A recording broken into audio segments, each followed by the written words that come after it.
Hmm. Hello. And welcome. Welcome to English Like Podcast. I'm really happy you are here. You know, this podcast is not about perfect English. It's not about big grammar, and it's definitely not about fast speaking. Here, we speak real English. Simple English. Slow English. English you can feel. English you can use in real life. If you feel scared to speak English, if you feel shy, if you think your English is not good enough, this place is for you. In this podcast, you don't need to be perfect. You just need to be honest. We will talk slowly. We will make mistakes. We will learn together. English Like Podcast is a safe space, a calm space, where your voice matters. So relax. Take a deep breath with me, and let's start speaking. One small sentence at a time. Welcome again to English Like Podcast. Let's begin. Okay. Let me sit with this feeling for a moment. Why does speaking English feel scary? You know, this question, it lives inside many of us. Quietly. Sometimes we don't say it loudly, but we feel it every single day. When someone suddenly asks us something in English, our mind freezes, our heart beats faster. Our mouth feels heavy. And we think, I know this. I know English. But still, nothing comes out.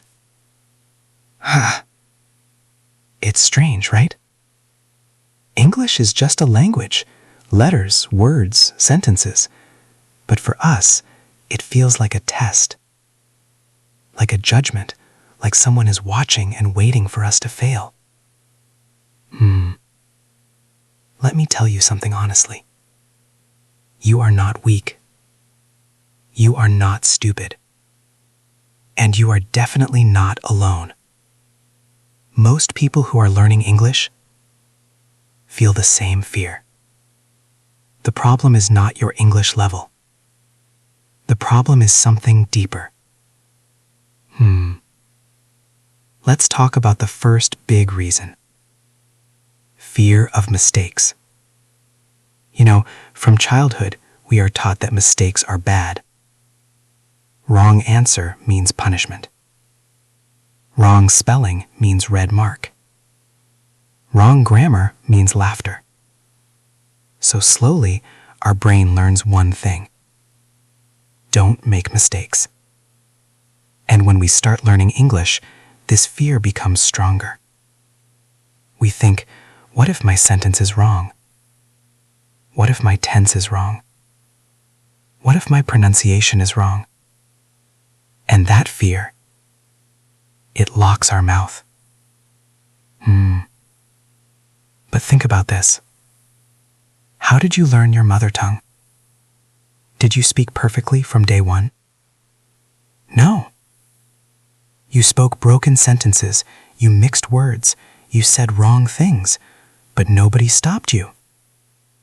Nobody laughed at you. They smiled. They corrected you gently. And you kept speaking. That's how language works. But in English, we forget this truth. We suddenly want to be perfect. And perfection, it creates fear. Another reason English feels scary is comparison. You look at others, your friends, your classmates, people on YouTube, people on Instagram. They speak fluently, they speak fast, they speak confidently.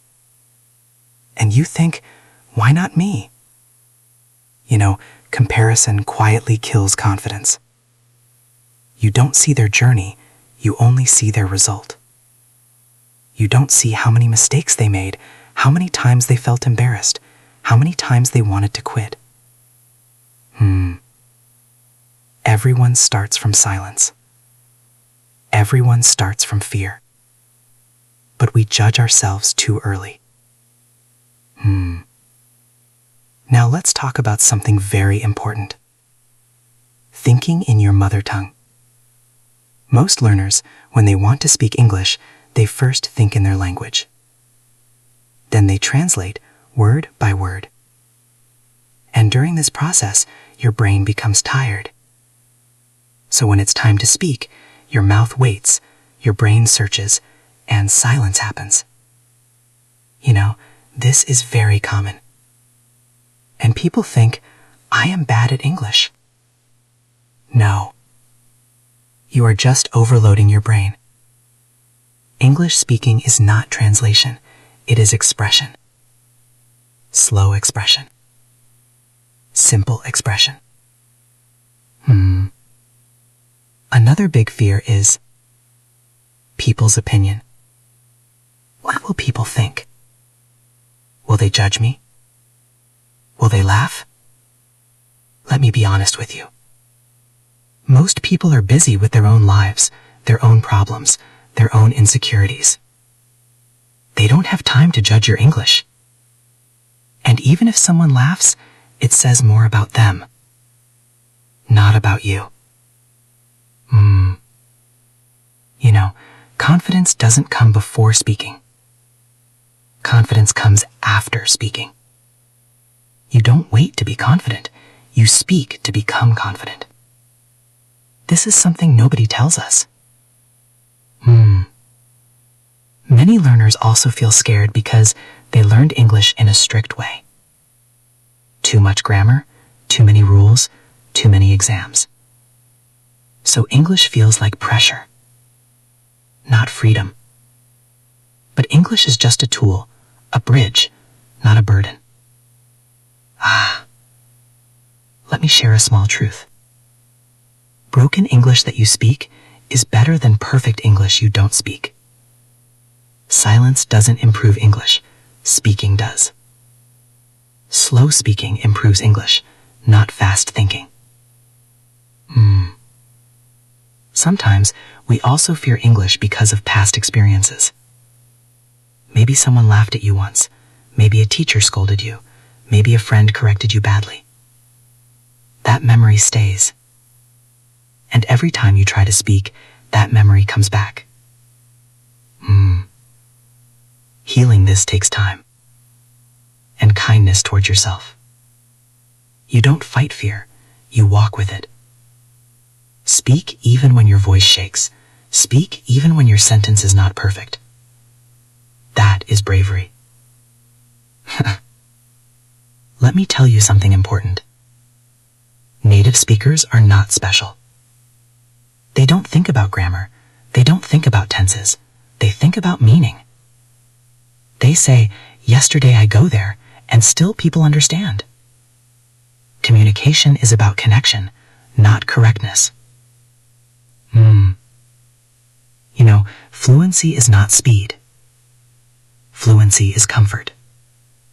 Speaking slowly, thinking calmly, and continuing even after mistakes. That is fluency. If you are listening to this and you feel scared to speak English, I want you to know this.